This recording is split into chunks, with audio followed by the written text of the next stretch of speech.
Patience is waning. Is this entertaining? ঠিক এই ধরনের ভিডিও কিন্তু আমরা অনেকে এডিট করতে পারি না। এই ভিডিওর নামগুলো হচ্ছে এইচডিআর ভিডিও। এই দেখুন ভিডিওগুলো। এইরকম ভিডিওগুলো আজকে আপনাদেরকে দেখাবো খুব সহজে 5 মিনিটে কিভাবে এডিট করতে পারবেন। তো এই ধরনের ভিডিও এডিট করতে কিন্তু 4-5টা অ্যাপস লাগে, কিন্তু 1 মিনিটে একটা অ্যাপ দিয়ে কিভাবে এই ভিডিওগুলো এডিট করবেন চলেন সেইটাই দেখাবো আজকে এই ভিডিওতে। চলেন মূল কাজে চলে আসি। আমরা স্ক্রিনে চলে আসলাম। স্ক্রিনে আসার পরে এইখান থেকে আপনারা প্লে স্টোরে চলে যাবেন। প্লে স্টোরে যাওয়ার পরে এইখানে একটা ছোট্ট একটা অ্যাপ্লিকেশন লাগবে। অ্যাপ্লিকেশনটার নাম হচ্ছে ইনশট। ইনশট লিখে সার্চ করবেন। সার্চ করার পরে এই দেখেন আমার ডাউনলোড করা আছে, আপনার ডাউনলোড করে নিন। তো এইটা ওপেন করার পরে ফার্স্ট যে অপশনটা আছে ভিডিওতে ক্লিক করবেন। ক্লিক করার পরে এই দেখেন তো ভিডিওটা আপনাদের সিলেক্ট করে নেবেন যে ভিডিওটা আপনারা এডিট করতে চান। তো এখান থেকে ওকে দিয়ে দিবেন। ওকে দেওয়ার পরে ভিডিওটা এইভাবে শো করবে। তো এইভাবে শো করার পরে ফার্স্ট লোগোটা দেখাচ্ছে, ওই লোগোটাকে রিমুভ করবেন। ফ্রি রিমুভে মারবেন। মারার পরে এইভাবে লোডিং নেবে। লোডিং নেওয়ার পরে লোগোটা কিন্তু রিমুভ হয়ে যাবে। রিমুভ হওয়ার পরে ফার্স্ট যে অপশনটা আছে ক্যানভাস, এই ক্যানভাসের উপরে ক্লিক করবেন। ক্লিক করার পরে ভিডিওটা আপনারা সিলেক্ট করে নেবেন, মানে যেভাবে বানাতে চান সেইভাবে।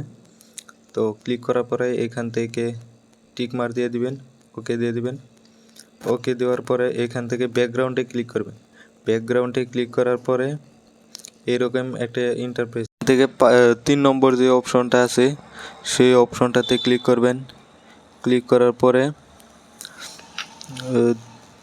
এরকম দুইটা ভিডিও একসাথে এসে যাবে। তো ফার্স্ট ভিডিওটা আমরা এভাবে স্ক্রল করে নিচে দিয়ে দিব। নিচে দেওয়ার পরে এইখান থেকে ওকে দিয়ে দেবো। ওকে দেওয়ার পরে এখান থেকে সেভ করে নেব এই ভিডিওটা। তো ভিডিওটা সেভ করার পরে এখান থেকে একটা ব্যাক দিয়ে স্ক্রিনে চলে আসবো। স্ক্রিনে আসার পরে তো আবার ব্যাকগ্রাউন্ডে ক্লিক করব। ক্লিক করার পরে দেখতে পাচ্ছেন ব্যাকগ্রাউন্ডে ক্লিক করবেন। ক্লিক করার পরে তো আবার সেই ভিডিওটা এসে যাবে। তো ফার্স্টে যে অপশনটা আছে সেই অপশনটাতে ক্লিক করবেন। ক্লিক করে এখান থেকে ওকে দিয়ে দিবেন। ওকে দেওয়ার পরে এরকমভাবে ভিডিওটা শো করার পরে তো এখান থেকে পিপ নামে যে অপশনটা আছে সেই অপশনটাতে ক্লিক করবেন। তো ক্লিক করার পরে এরকম ইন্টারফেস আসবে। তো ফার্স্টে যে আমরা ভিডিওটা ব্লার করছিলাম সেই ব্লার করা ভিডিওটা এখানে ফুল স্ক্রিন দিয়ে দিবেন।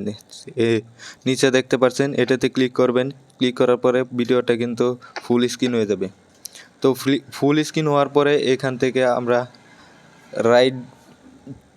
রাইট দিয়ে দিব। দেওয়ার পরে এখানে নিচে দেখতে পাচ্ছেন তো এখান থেকে আপনারা যে কোনো একটা ফিল্টার ইউজ করতে পারেন, মানে আপনাদের ভিডিওতে যেটা মানে মানাবে সেটাই আপনারা ইউজ করেন। তো আমি সিম্পলি দেখানোর জন্য এই ফিল্টারটা ইউজ করলাম। তো দেখতে পাচ্ছেন তো ফিল্টারটা ইউজ করার পরে এখান থেকে ওকে দিয়ে দিব। ওকে দেওয়ার পরে এখান থেকে এখন ভিডিওটা এখান থেকে সেভ করে নেবেন। সেভ করার পরে দেখতে পাচ্ছেন ভিডিওটা দেখে যদি একটু